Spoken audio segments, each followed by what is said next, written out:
Un cours interactif au Brésil touche 2000 personnes. Aux Philippines, une campagne d'évangélisation simultanée conduit plus de 100 personnes au baptême. Almaty, la plus grande ville du Kazakhstan, célèbre également des baptêmes. Le concours biblique des explorateurs se déroule à Athènes. ADRA aide des centaines de familles colombiennes touchées par le blocage des routes. Le développement de ces titres et d'autres histoires encourageantes, aujourd'hui sur ANN.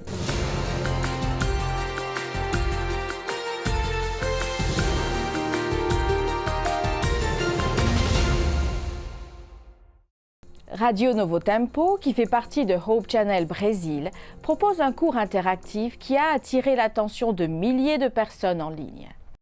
Depuis le début du cours « Jésus, restaurateur de vie », plus de 2000 personnes ont participé aux études.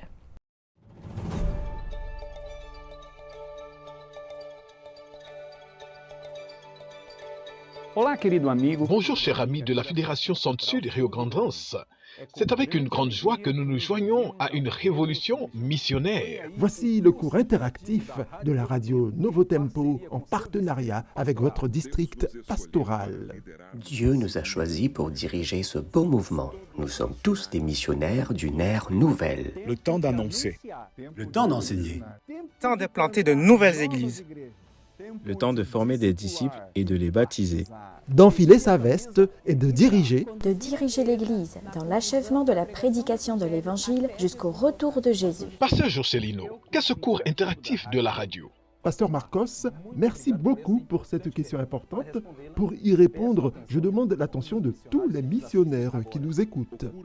Le cours interactif de la radio Novo Tempo a vu le jour ici dans le Rio Grande du Sud il y a de nombreuses années. La bonne nouvelle, c'est qu'en 2023, nous poursuivrons ce projet. Ce cours est une série d'études qui se déroulera en direct sur la radio Novo Tempo à Porto Alegre,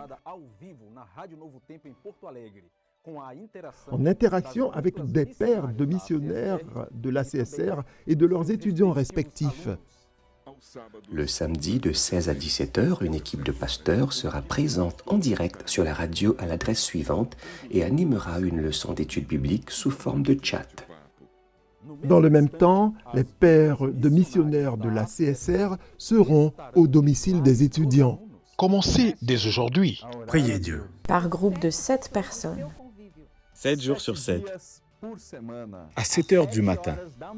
Et n'oubliez pas, Les inscriptions débutent le 30 janvier. Inscrivez vos élèves et Dieu vous éclairera. Athènes, la capitale grecque, a accueilli le concours biblique adventiste pour les explorateurs des régions transeuropéennes et intereuropéennes de l'Église adventiste du 7e jour. L'événement a nécessité 6 à 9 mois de préparation, au cours desquels les participants ont lu et mémorisé l'Évangile de Jean. Cet événement n'est pas conçu comme une compétition, mais cherche plutôt à encourager l'apprentissage des connaissances et à inspirer. Dejan Stokovic, directeur de la jeunesse et des explorateurs de la région transeuropéenne, a défini le programme comme étant l'un des plus importants de l'Église adventiste du 7e jour. Il nous en dit plus sur cette expérience vécue en Grèce.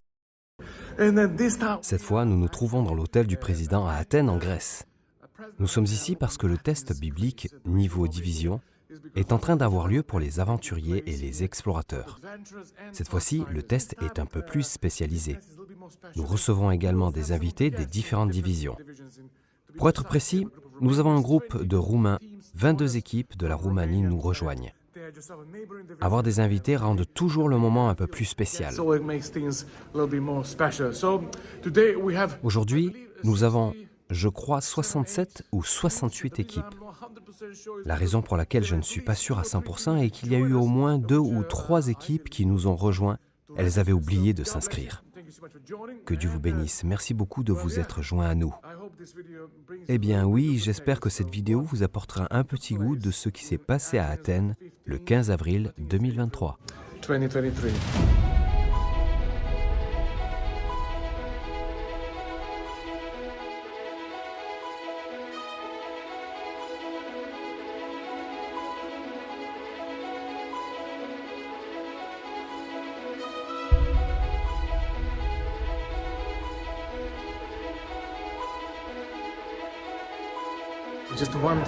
J'ai oublié de mentionner une chose. Nous recevons pour la première fois un groupe d'Ukraine. Il s'agit de 3 ou 4 équipes. L'Union polonaise s'en est chargée et nous avons réussi à constituer un groupe de jeunes qui traversent une période très difficile chez eux. Nous remercions donc Dieu qu'ils soient arrivés sains et saufs en Grèce depuis l'Ukraine.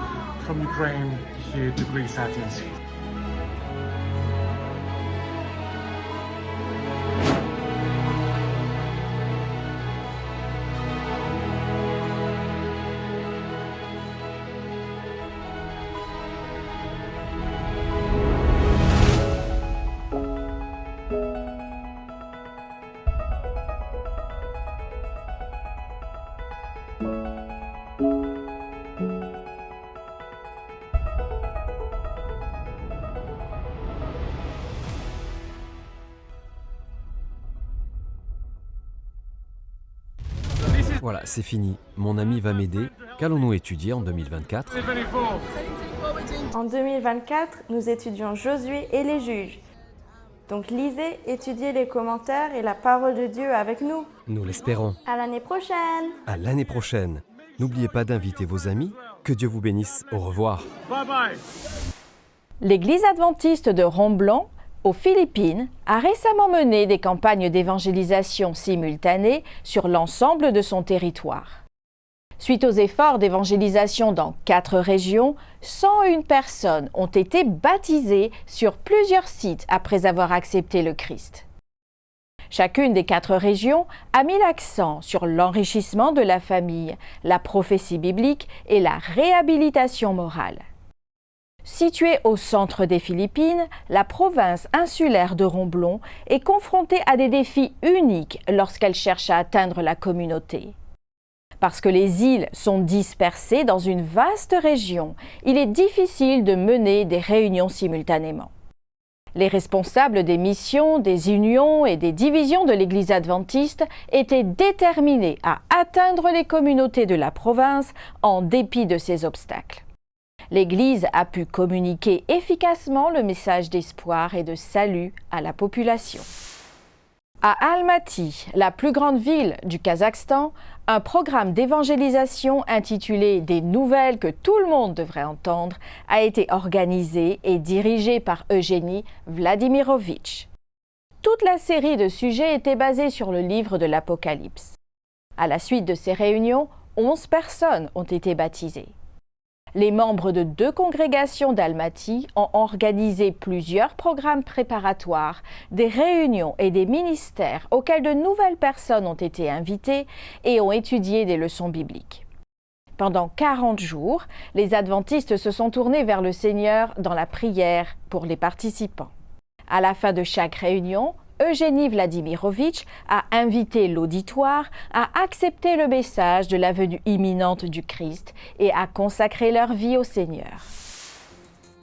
Après la pause, nous irons en Finlande pour découvrir la rénovation d'un centre d'influence adventiste entreprise par un groupe de jeunes adultes australiens.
Every good and perfect gift is from above, coming down from the Father of the heavenly lights, who does not change like shifting shadows.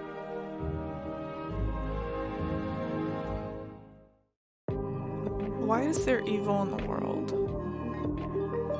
Are Christians hypocrites? Is the Bible a fairy tale? Does Jesus love everyone? Church doesn't feel relevant to my life. Is God even real? You have questions? Let's talk about it. I Believe Bible.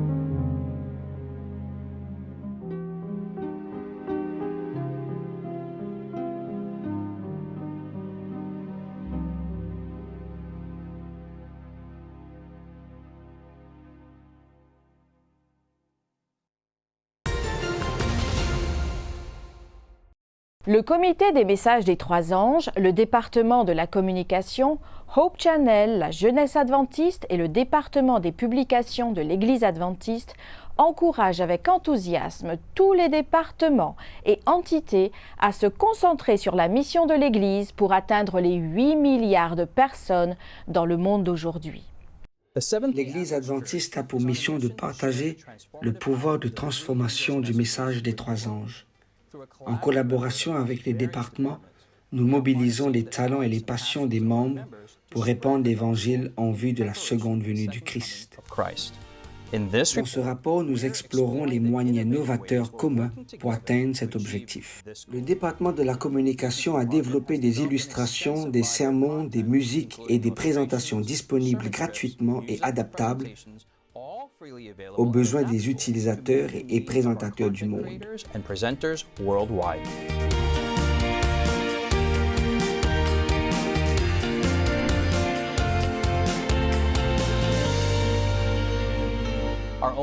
Notre seul espoir d'accomplir notre mission est l'implication totale des jeunes. Hope Channel s'est attaché à les inspirer à diffuser le message des trois anges. Ils ont créé une chaîne YouTube avec un contenu hebdomadaire mettant en scène des jeunes prêchant ce message. সেই উপস্থাপনায় আমরা প্রকাশিত বাক্যের 14তম অধ্যায়ে তৃতীয় দূতের বার্তা দেখেছি এবং সংকেত বুঝেছি পুনরাবৃত্তি করার জন্য প্রথম দূত ঈশ্বরের চূড়ান্ত বিচারের প্রেক্ষাপটে أسد يهوذا الكائن الأقوى في الكون يحبنا جدا لدرجة أنه תواضع وصار إنسانا. נבחן את המסר שהמלאך השלישי שמזהיר את האנושות מפני גורלם של מי שמזדהים עם התנין, שמסמל את השטן. 所講嘅永恆其實並唔係講緊永永遠遠，相反，佢描述咗最終性一路永日嘅。உங்களுக்கு அறிமுகப்படுத்த இருக்கிறோம். இது வரவிருக்கும் காரியங்களை குறித்து எச்சரிக்கிறது. அவற்றை படிப்பதின் 在火与硫磺之中受痛苦。被折磨和受痛苦呢？ Ils ont aussi produit un film d'animation sur la tragédie des siècles en collaboration avec leur chaîne en Roumanie. C'est l'histoire d'une famille qui doit décider de son destin éternel. You need no books. They will just confuse you.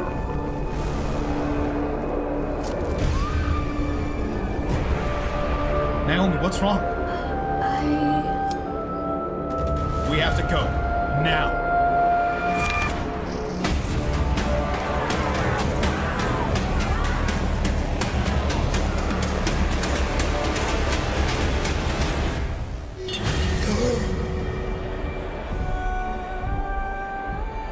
Now, why would God come here?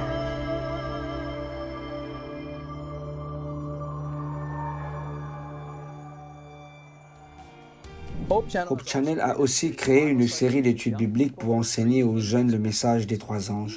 Elle existe dans plus de 30 langues et seront disponibles sur les 80 chaînes. Afin d'aider les dirigeants des églises locales, le domaine Ellen White et l'Institut de recherche biblique ont produit des compilations. des livres et des articles pointus. Ces ouvriers sont l'épicentre de la dernière proclamation cruciale avant le retour du Christ.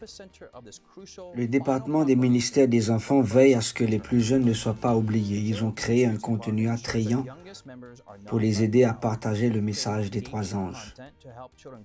Grâce au projet La tragédie des siècles 2.0, le département des publications vise à distribuer 1 milliard d'exemplaires du même livre, sous forme numérique et imprimée. Chacun peut partager ce message vital d'espoir à ses proches. Le comité du message des trois anges inspire tous les départements et entités pour qu'ils se concentrent sur la mission de l'Église, qui est d'atteindre les 8 milliards d'habitants. Aidez-nous à inspirer tous ceux qui se trouvent dans notre sphère d'influence à se joindre à nous pour proclamer ce message des trois anges. Un groupe de jeunes de 40 adultes du nord de la Nouvelle-Galles du Sud, en Australie, s'est porté volontaire pendant 15 jours au centre de vie et bien-être Quavico, en Finlande. Le centre a été acheté par une église adventiste du 7e jour locale et est utilisé comme centre d'influence communautaire pour enseigner les principes de la médecine du mode de vie et faire avancer l'Évangile. Les jeunes ont participé à de nombreux projets de rénovation, à des activités de sensibilisation dans la communauté de Mikkeli et ont animé divers services religieux locaux. L'une des actions consistait en un stand tenu dans un centre commercial local où les passants se voyaient offrir des massages des épaules, des desserts sains et une invitation à un programme de santé à Quavico. De plus petites équipes ont bravé la neige et la glace pour distribuer du matériel d'évangélisation. Grâce à ces opérations de sensibilisation, 22 personnes de la communauté se sont inscrites au programme de santé et 2 personnes ont demandé un exemplaire de la tragédie des siècles. Partons maintenant pour le Zimbabwe, pays situé en Afrique australe où une famille adventiste a établi un centre d'influence dans la capitale Harare. Le centre offre une éducation chrétienne gratuite aux enfants qui ne peuvent pas aller à l'école par manque de moyens financiers. Sachant que les enfants n'avaient pas accès à l'école pour des raisons financières, la famille Mugari, dans l'est du Zimbabwe, a décidé d'ouvrir un centre d'influence pour traiter ce problème. Pardon Mugari et son épouse Blessing ont établi le centre d'influence dans une zone située en périphérie de Harare, la capitale du Zimbabwe. L'école primaire accueille les enfants les plus défavorisés de la communauté agricole. Grâce à des fonds personnels, la famille offre une éducation chrétienne en payant les salaires de 8 enseignants. Ce centre d'influence a implanté une église dans cette communauté où l'adventisme n'était pas présent jusqu'alors. Ils n'ont pas seulement formé de brillants élèves qui excellent dans leurs études, mais ont également aidé certains membres de la communauté à décider pour le baptême. La famille Mugari affirme qu'il ne s'agit là que d'un petit rôle qu'elle joue dans l'évangélisation en participant au plan stratégique Jireh. À la demande de l'Église adventiste du 7e jour en Corée, le département de l'école du sabbat et des ministères personnels de la division du Nord de l'Asie et du Pacifique a organisé des sessions spéciales de formation pour le projet de la tragédie des siècles 2.0 lors des réunions annuelles des pasteurs de l'Union de fédérations coréennes.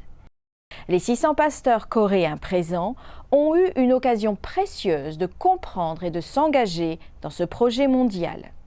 Le projet de la tragédie des siècles 2.0 est un effort mondial de l'Église adventiste du 7e jour pour les églises, les organisations de l'Église et les croyants du monde entier. Il consiste à distribuer un exemplaire de la tragédie des siècles dans chaque foyer de leur communauté en 2023 et en 2024. L'objectif est de partager le message de miséricorde de Dieu pour la fin du monde chaque jour.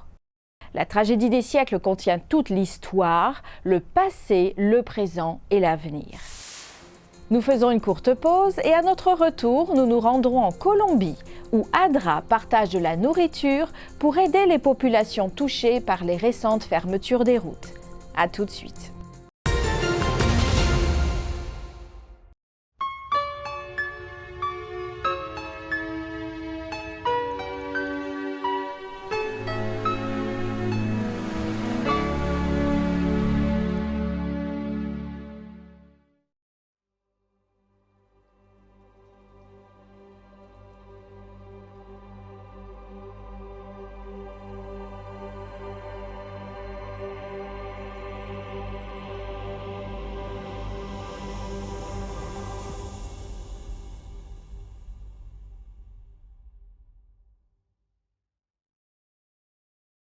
Voici comment Dieu utilise les volcans comme symbole d'espoir. Avec leur puissance massive, les volcans infligent des dégâts importants lorsqu'ils entrent en éruption, en particulier lorsqu'ils détruisent des communautés. Dieu a créé la terre pour qu'elle apporte un nouvel espoir après les violentes éruptions de feu. Une nouvelle vie surgit rapidement de la lave et des cendres, riches en minéraux. D'abord modestes, les petites espèces préparent un sol fertile pour d'autres plantes. Finalement, des forêts et des champs vigoureux poussent là où il n'y avait que désolation. Cela nous éclaire sur cette nouvelle création que Dieu fera naître de la destruction infligée par le mal. Nous pouvons être certains qu'il embellira en son temps même les pires destructions causées par le péché. L'agence humanitaire ADRA a fourni une aide alimentaire à environ 300 familles affectées par les récentes fermetures de routes dans le Bayo Cauca, à Antioquia, dans le nord de la Colombie. Le travail d'ADRA a été réalisé en partenariat avec l'Église adventiste du 7e jour dans la région du centre-ouest de la Colombie. Malgré les problèmes de sécurité dans la région, ADRA a réussi à livrer des produits alimentaires essentiels tels que du riz, des haricots et de l'huile à la population affectée. La communauté adventiste de Medellín a également apporté son soutien par des dons d'argent et de nourriture. La fermeture des routes a été suivie d'une campagne de sensibilisation auprès de la population. Les fermetures de routes ont été causées par des mineurs qui protestaient pour obtenir de meilleures conditions de travail, ce qui a empêché des milliers de personnes dans 2 provinces d'accéder à des produits essentiels tels que la nourriture, les médicaments et le carburant. Alors que le monde est confronté au défi d'aider les réfugiés à s'adapter à une nouvelle vie, nombreux sont ceux qui se demandent ce qu'ils peuvent faire pour aider. La mission adventiste met en lumière des groupes et des individus de l'Église adventiste du 7e jour dans différentes villes du monde qui servent leur communauté en aidant les réfugiés de diverses manières. Alors que de nombreux pays sont confrontés à la tâche d'aider les réfugiés à s'adapter à une nouvelle vie, on peut se demander « Que puis-je faire pour aider ?» Greg et Amy se sont posé la même question après que le grand-père de Greg a quitté leur maison aux États-Unis. Ils se sont demandé comment ils pourraient mettre à profit leur sous-sol, désormais disponible. Alors que je priais pour savoir que faire de l'appartement vide de notre maison, une idée m'est venue. Nous allons faire vivre grand-père dans une maison de retraite. Nous pourrions louer cet espace et gagner de l'argent. Mais en même temps, j'ai entendu parler des besoins des réfugiés qui cherchent un foyer. J'ai donc contacté notre responsable des services communautaires ici, à la Fédération de Chesapeake, et je lui ai demandé « Connaissez-vous quelqu'un qui a été transporté par bus depuis la frontière mexicaine, qui est sans abri et qui a besoin d'un endroit pour rester quelque temps ?» Il m'a immédiatement appelé et m'a dit « Merci de votre offre, oui !» Leur décision s'accompagnait de nombreuses questions. La famille était-elle chrétienne? Buvait-il ou fumait-il? Sont-ils des gens honnêtes? S'il y avait des enfants, seraient-ils bien élevés? Les informations qu'ils reçoivent sont limitées.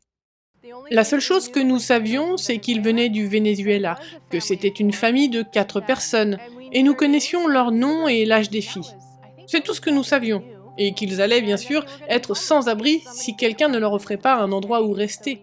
Nous avons donc prié et réfléchi pendant plusieurs heures, comme vous pouvez l'imaginer. Et finalement, l'un de nos bons amis, l'un de nos proches membres de l'église dit toujours « Fais la prochaine bonne action ». Et ça m'est venu à l'esprit et j'ai pensé « C'est quoi la prochaine bonne action ?» Eh bien, la prochaine bonne chose, la prochaine décision que nous pouvons prendre est de savoir si nous allons les prendre ou pas. Et nous avons donc décidé, dans la prière, que nous leur accorderions l'hospitalité. Les gens nous demandent « Comment avez-vous pu faire ça ?» C'est quelque chose d'énorme. Nous avons passé 20 ans de notre vie impliqués dans le travail missionnaire en Asie. Et je pense que la façon dont nous faisons cela est, comme vous l'avez dit plus tôt, faire la prochaine bonne chose, étape par étape. Dieu vous tend les bras si vous êtes prêts à lui faire confiance. Comme Greg et Amy, des groupes d'églises et des individus dans différentes villes du monde servent leur ville en apportant de l'aide aux réfugiés de différentes manières. À Vienne, en Autriche, un centre d'influence propose des cours d'allemand et aide les réfugiés à remplir les formulaires gouvernementaux. Le centre a également un programme de distribution de vêtements. une fois par semaine, les personnes peuvent venir prendre un repas copieux et récupérer des vivres pour leur famille. Aux États-Unis, un ministère des réfugiés à Clarkston, en Géorgie, aide les familles à leur arrivée dans le pays en leur fournissant des produits alimentaires de base. Ils leur fournissent également des meubles et des matelas. Le centre d'apprentissage adventiste de Beyrouth, au Liban, accueille des enfants syriens réfugiés. Beaucoup d'entre eux ont vécu des événements traumatisants, et le personnel s'efforce de leur fournir un environnement d'apprentissage stable. Le centre interagit également avec les parents, en proposant des cours d'alphabétisation et d'anglais le soir. Le personnel de l'université adventiste de Medellín, en Colombie, a lancé une initiative spéciale qui aide les familles migrantes à créer leur propre petite entreprise. Les équipements donnés aux familles comprennent des fours, des machines à coudre, des chariots de nourriture mobile et des imprimantes. Les professeurs de l'université ont dispensé une formation sur l'utilisation de l'équipement, la vente des produits et la gestion de leur entreprise. Fuir dans un nouveau pays est un processus stressant qui implique des barrières linguistiques, des défis financiers et une adaptation culturelle. Réfléchissez en prière à la manière dont vous pouvez aider l'étranger dans votre communauté. Visitez le site web de Mission to the Cities pour plus d'idées. Je vous encourage, si vous voulez faire une différence dans votre communauté pour montrer l'amour de Dieu, à faire simplement la prochaine bonne chose. N'est-ce pas, amis? Pas à pas, et Dieu vous aidera, vous guidera et vous montrera ce que c'est.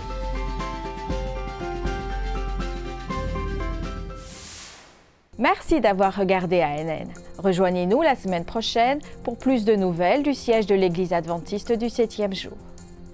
Saviez-vous que l'Église adventiste du 7e jour a une chaîne YouTube où vous pouvez regarder ANN Vidéo, ANN In Depth et plein d'autres vidéos étonnantes sur la prophétie, la santé et l'étude de la Bible? N'oubliez pas de cliquer sur le bouton S'abonner pour ne jamais manquer une nouvelle vidéo. Vous pouvez également laisser un commentaire ou un sujet de prière. Une équipe prie pour vous 24 heures sur 24 et 7 jours sur 7. Avant de nous quitter, nous vous laissons avec une bonne nouvelle tirée du livre des Philippiens au chapitre 4 et au verset 8. Au reste, frères, que tout ce qui est vrai, tout ce qui est honorable, tout ce qui est juste, tout ce qui est pur, tout ce qui est aimable, tout ce qui mérite l'approbation, ce qui est vertueux et digne de louange, soit l'objet de vos pensées. Ainsi prend fin notre programme de cette semaine. N'oubliez pas que vous pouvez toujours visiter adventiste.news/fr pour des nouvelles quotidiennes et des vidéos. Nous nous retrouvons la semaine prochaine pour d'autres nouvelles de foi, d'amour et d'espérance. Que Dieu vous bénisse.